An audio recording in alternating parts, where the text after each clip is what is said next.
Queridos hermanos, en el programa de reflexiones proféticas que estamos repasando juntos, hemos llegado a un momento en el que se marca un antes y un después muy claro de la historia de la humanidad. Antes queda todo el problema que se produce en la tierra a causa del gobierno del anticristo y del falso profeta promovidos por el dragón, es decir, por Satanás. En ese reino se ha levantado una violenta oposición contra Dios y el Dios de la gloria, su Hijo Jesucristo nuestro Señor, desciende del cielo a la tierra en su segunda venida. Y todas las huestes, los ejércitos convocados para luchar contra él, quedan eliminados. Va a iniciarse un tiempo admirable en la tierra, que en el libro de Apocalipsis se llama, como se presenta, como el reino de los 1000 años, en el cual Cristo va a gobernar, a reinar literalmente aquí en la tierra. Pero este reino tiene un acceso y una puerta de acceso. La puerta de acceso al reino de Dios, al reino de los cielos, siempre ha sido Cristo. El modo de acceso por la fe. La razón de estar, la regeneración. En cierta ocasión Nicodemo vino al Señor. Nicodemo sabía que era el Mesías, había visto las señales que hacía y Nicodemo dijo a Cristo: nadie puede hacer estas señales que tú haces si no fuese Dios con él. Viene a hablar con Jesús por un problema, porque Nicodemo consideraba que la entrada al reino tenía que ver con acciones personales. ¿Qué debo hacer? ¿Qué debo cumplir? ¿Qué ordenanzas tengo que realizar? ¿Qué forma de vida tengo que llevar a cabo? Y cuando viene a hablar con Jesús, Cristo le dice: mira, Nicodemo, si no naces de nuevo, ni ves ni entras al reino. Ahora, este reino que va a ponerse en funcionamiento aquí en la tierra, perdonadme esa forma de expresarlo, va a ir rodeado de dos grandes hechos. En primer lugar, un juicio o unos juicios. En segundo lugar, unas resurrecciones. Primeramente, consideremos las resurrecciones.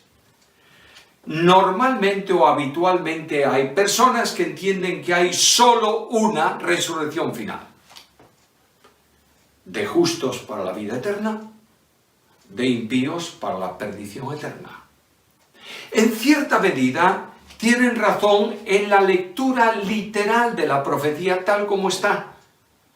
Pero cuando yo voy al Nuevo Testamento, descubro que existe un determinado programa de resurrecciones para los creyentes antes de la instauración del reino de Dios o del reino de los cielos aquí en la tierra. Llamo vuestra atención a la carta primera a los Corintios, capítulo 15, versículo 20.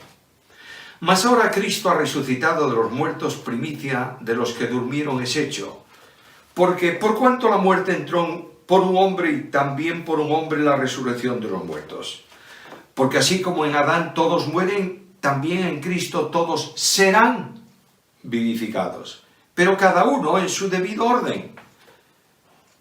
Cristo, las primicias. Luego los que son de Cristo en su venida. Luego el fin, cuando entregue el reino a Dios y Padre, cuando haya suprimido todo dominio, toda autoridad, toda potencia, porque es preciso que Él reine hasta que haya puesto a todos sus enemigos debajo de sus pies.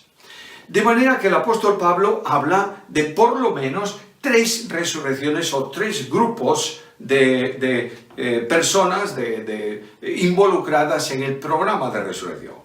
El primero de ellos del programa de resurrección es Cristo, y dice que Cristo las primicias, es decir, aquel grano de trigo que cae en la tierra y que muere lleva mucho fruto, Y en el tiempo de los israelitas, las primeras espigas de fruto se llevaban y se presentaban delante de Dios. Era la donación que el propietario del campo hacía para el Señor, esperando tener una cosecha bendecida después. Y Cristo es las primicias. Me llama la atención el hecho del plural ahí, de modo que hay algunos que piensan, entienden, sugieren que juntamente con Cristo, el día de la resurrección de Cristo, cuando Cristo resucitó de los muertos, otros creyentes fueron resucitados también y saliendo de sus tumbas se presentaron en Jerusalén a personas que los vieron. ¿Es esto las primicias? No creo que sea así. La referencia al hecho de la primera resurrección es Cristo. Cristo resucitó. Modelo de resurrección, modelo de cuerpo de resurrección, modelo de glorificación también. Pero inmediatamente me dice Pablo que después de Cristo, que resucitó, luego los que son de Cristo en su venida. Notad el versículo. Cristo las primicias, luego los que son de Cristo en su venida. Y naturalmente, aquí hay por lo menos dos grupos o dos tiempos de este segundo programa de resurrección. En primer lugar, la resurrección de los creyentes que corresponden al tiempo de la dispensación de la Iglesia. Notad que el apóstol Pablo dice en la carta primera a Tesalonicenses capítulo 4 versículos 16 en adelante, dice que Cristo desciende del cielo, la trompeta de Dios, ya lo hemos visto, y los muertos en Cristo resucitarán primero.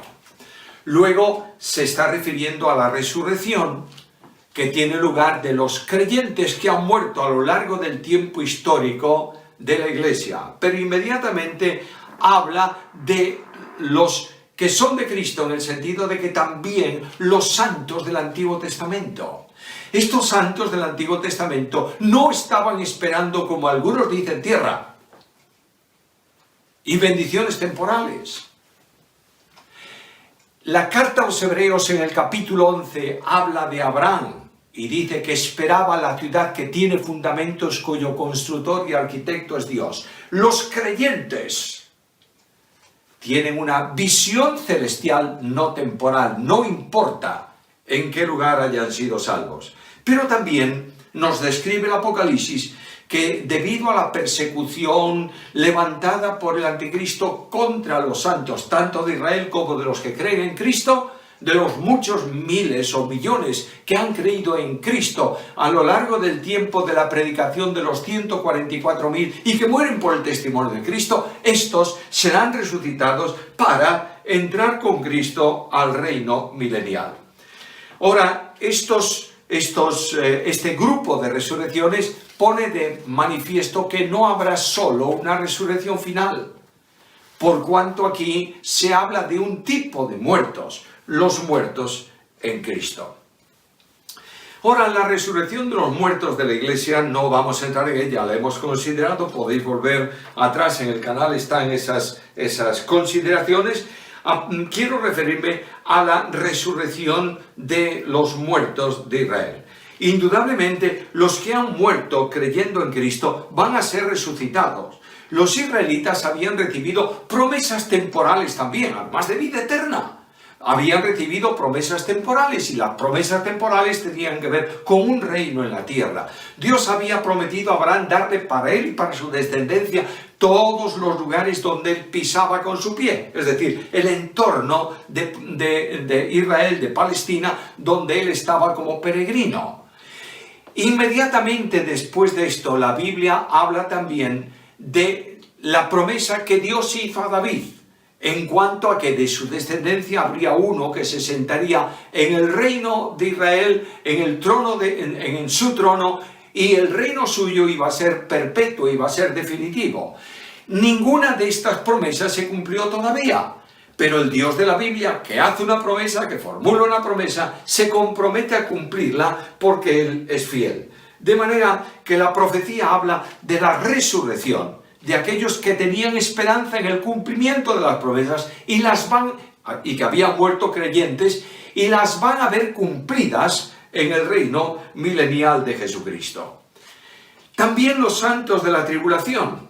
Estos santos de la tribulación van a ser resucitados después de la tribulación, valga la redundancia de la palabra. Mirad Apocalipsis, por favor, capítulo 20, versículos 3 al 5. Apocalipsis, capítulo 20, versículos 3 al 5. Dice así la palabra del Señor. Habla de Satanás y dice que es el diablo, lo ata por 1000 años, lo arroja al abismo y lo encerró y puso el sello sobre él para que no engañe a las naciones hasta que se cumplan 1000 años. Después de esto debe ser desatado por un tiempo. Y vi tronos, y se sentaron sobre ellos los que recibieron facultad de juzgar, y vi las almas de los decapitados por la causa del testimonio de Jesús, y por la palabra de Dios, que no habían adorado a la bestia ni a su imagen, y que no recibieron la marca en sus frentes ni en sus manos, y vivieron, y reinaron con Cristo 1000 años. Ahora observad esto, pero los otros muertos no volvieron a vivir hasta que se cumplieron 1000 años. Esta es la primera resurrección. Versículo 6. Bienaventurado el santo, el que tiene parte en la primera resurrección. La segunda muerte, es decir, la muerte definitiva, no tiene potestad sobre estos, sino que serán sacerdotes de Dios y de Cristo y reinarán con él 1000 años. Todos aquellos que han dado su vida por el testimonio de Jesucristo, todos aquellos que fueron muertos durante el tiempo de la tribulación, especialmente la segunda parte de la última semana, es decir, los 3 últimos años y medio, serán resucitados y entrarán para reinar con Cristo. Notemos esto bien, por favor. No hay una sola resurrección final, hay un programa de resurrecciones. Y Pablo en la carta a los Corintios dice cada uno en su debido orden. Y esa palabra se utilizaba por los griegos para hablar del desfile, un desfile militar. Las tropas iban pasando en su orden, unos primero, luego otros, y finalmente se cumplía todo el paso de las fuerzas militares. Así los creyentes, el primero en el orden, Cristo. Luego los que son de Cristo en su venida, traslado de la iglesia. Después los santos de Israel y finalmente los santos del tiempo de la tribulación. Resurrecciones. Ahora juicios. Notad que esto está también determinado y establecido en la palabra. En primer lugar, hay un juicio determinado sobre Israel. ¿Y cuál es la razón de ese juicio? Pues es determinar visiblemente quiénes son los que son salvos de Israel y quiénes no. Momento del juicio y cronología de ese juicio está en el capítulo 24 y 25. Y notad por favor que en el capítulo 24 del Evangelio según Mateo, estoy refiriéndome a Mateo, capítulo 24, versículos 4 al 26, se habla del periodo de la tribulación, de lo que va a ocurrir en la última semana de Daniel. En el capítulo 24, versículos 27 al 30, el Señor se refiere a la segunda venida suya. Y finalmente, capítulo 24, versículo 31, a la reunión del Israel salvo, de todo Israel, mejor dicho, capítulo 24 de Mateo, versículo 31. Y enviará sus ángeles con gran voz de trompeta y juntará a sus escogidos de los 4 vientos, desde un extremo del cielo hasta el otro. Ahora, estos que están reunidos ahí, el juicio va a determinar quiénes pueden entrar al reino y quiénes no pueden entrar al reino. Vuelvo a recordaros que Cristo dijo a Nicodemo, si no naces de nuevo, ni ves el reino, ni entras al reino. Por tanto, este juicio va a demostrar con toda fidelidad en cuanto a Dios, con toda veracidad, quiénes son salvos, quienes no son salvos de Israel. Recordad que hay un texto de Pablo que dice que entonces todo Israel será salvo. Pero Pablo dijo antes en Romanos, en el capítulo 2 de Romanos, el apóstol Pablo dice que no todos los israelitas, los que descienden de Abraham, son israelitas. sino que son israelitas, conforme a la promesa, herederos de la promesa, aquellos que son de la fe de Abraham. Hablamos el otro día también, una de las ocasiones anteriores, hablamos de un remanente salvo por gracia que es llevado y protegido en el desierto y que escapan de la furia persecutoria del anticristo. Este Israel salvo será el que entra con Cristo al reino milenial. Ahora serán reunidos todos ahí. Y se menciona en Ezequiel capítulo 20, versículos 34 al 38, que el juicio tendrá lugar en la frontera de la tierra antes de que puedan entrar a la tierra. Y ahí se separan los salvos de los no salvos. Y notad que ahí tiene cumplimiento la parábola de las 10 vírgenes de Mateo capítulo 25. Las que son salvas entran. Se cierra la puerta e impide la entrada al reino de los que no son salvos. De nuevo aquel ejemplo de las dos mujeres en el molino. Una es tomada, otra es dejada. La que es dejada es la que va a entrar al reino. La que es tomada es la que es echada en las tinieblas de afuera. Por tanto, los resultados del juicio son muy claros. Solo los salvos pueden entrar al reino. Ahora notad algo, por favor.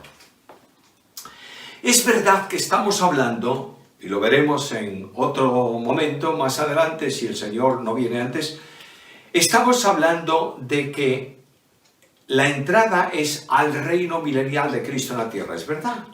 Pero el reino milenial de Cristo en la tierra es un aspecto más del reino de Dios o reino de los cielos.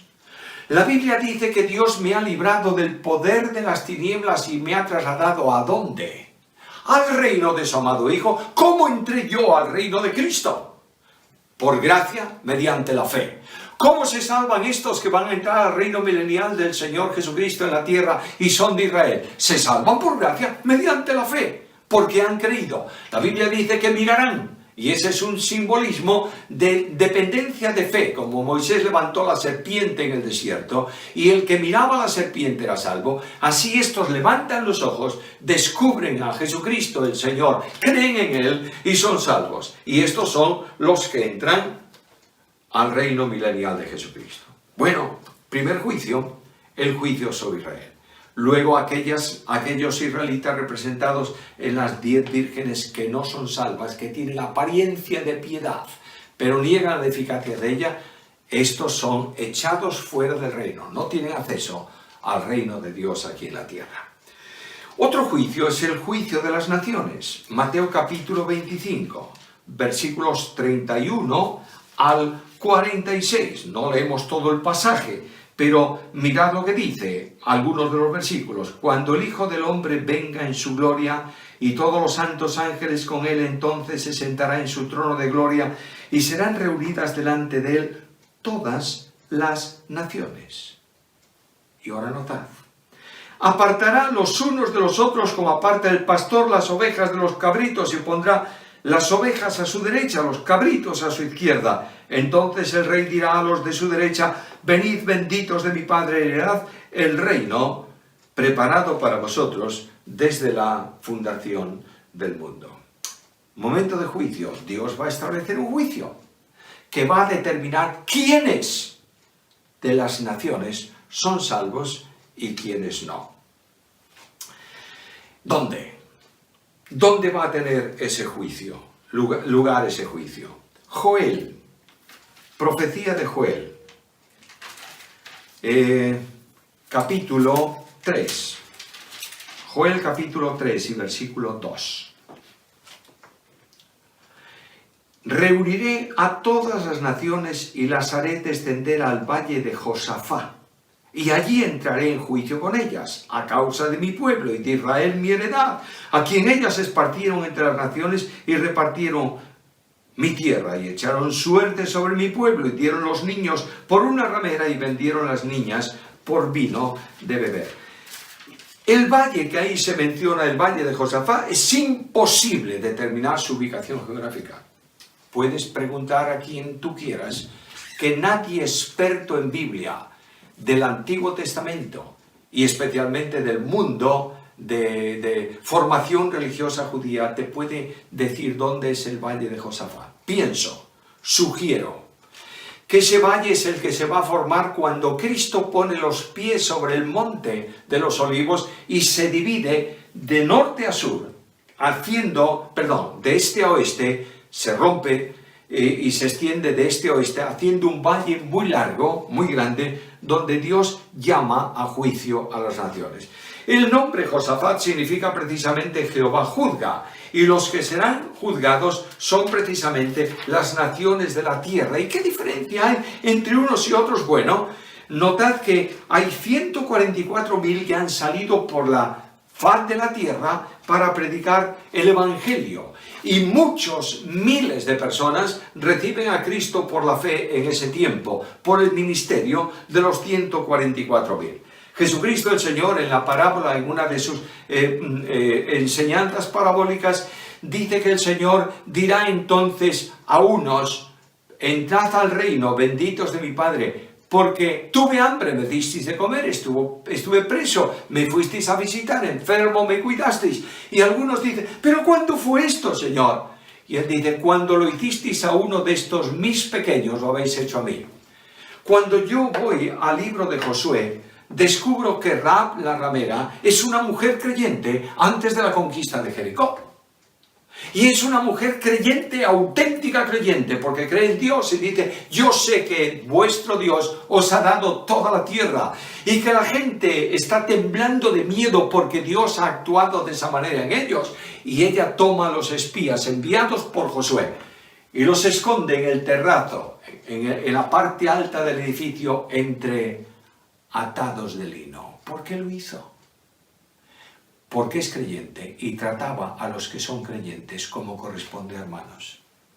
De manera que la evidencia del nuevo nacimiento no está en lo que dicen, sino en lo que operan. No está en decir que aman, sino en que aman de verdad. Notad que el Señor Jesús va a llamar en un tiempo a cuentas a todos aquellos que dicen que le amaban y le decían: Señor, Señor, en tu nombre hicimos esto y lo otro y lo demás allá. Y Cristo les dice: nunca os conocí. Apartaos de mí, obreros inicuos. La certeza de salvación consiste en esto: conoce el Señor a los que son suyos, y estos que son suyos se apartan de iniquidad. De manera que ahí las naciones van a ser limpiadas de incrédulos. El pueblo de Israel histórico o biológicamente hablando es limpiado también.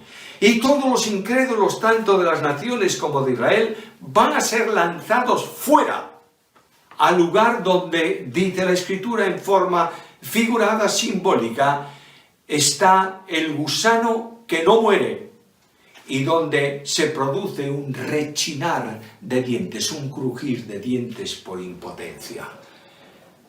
El reino de Dios se abre. Cristo va a reinar.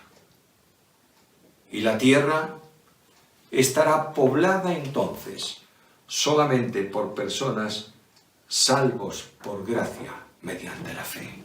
Notad lo que habíamos leído en el Evangelio según Mateo capítulo 25. El pastor aparta las ovejas, los cabritos. Unos son dejados, entran al reino. Otros son echados fuera porque no son salvos. Al reino de los cielos, en la dimensión actual y en la dimensión milenial y en la dimensión eterna, solo acceden los salvos por gracia mediante la fe. Y los creyentes de la actual dispensación estamos ya en el reino, espiritualmente hablando, que se manifiesta de esta forma hoy. Permitidme recordaros algo: Dios es soberano y ha tenido reino siempre, desde el principio hasta la perpetuidad. Este reino se ha manifestado de distintas formas, en distintas expresiones a lo largo del tiempo. En el momento actual, nosotros estamos en el reino, espiritualmente hablando. Mateo capítulo 13, las parábolas que son aplicadas al reino. Y notaréis que allí, al reino, que tiene que ver con la iglesia, con el tiempo actual, se le llama exactamente igual que en el resto del Evangelio, el reino de los cielos. Sí, el reino de los cielos. Perdonad, hacer una distinción entre el reino de Dios y el reino de los cielos es sumamente peligrosa. Porque estamos haciendo una distinción en el único reino, porque hay solamente un rey. El Rey de Reyes y el Señor de Señores. No podemos olvidar que nosotros los creyentes no vamos a pasar nunca por un juicio de condenación o de salvación. Pero vamos a comparecer ante el tribunal de Cristo. Y a veces decimos cuando estudiamos profecía, pobrecitos, mira, no creyeron, se van fuera, creyeron. Escucha, por favor. Todos nosotros compareceremos ante el tribunal de Cristo para dar cuenta de lo que hemos hecho. Y hay muchas personas que hablan de piedad, pero no viven en ella. Y hay muchos creyentes que hablan de amor, pero no aman a los hermanos. Y hay muchos creyentes que dicen qué fantástica reunión eterna y no quieren congregarse con nadie que se llame de otra manera o de otra forma distinta a como se llama él. Hermanos queridos, la profecía que presenta una panorámica admirable de lo que Dios va a hacer llama mi atención personal hoy, en este momento, y me dice, ¿cómo estás viviendo tú? Que el Señor nos ayude y bendiga para que podamos, viendo la profecía, vivir para la gloria de Dios, conforme a su determinación y de acuerdo con su propósito.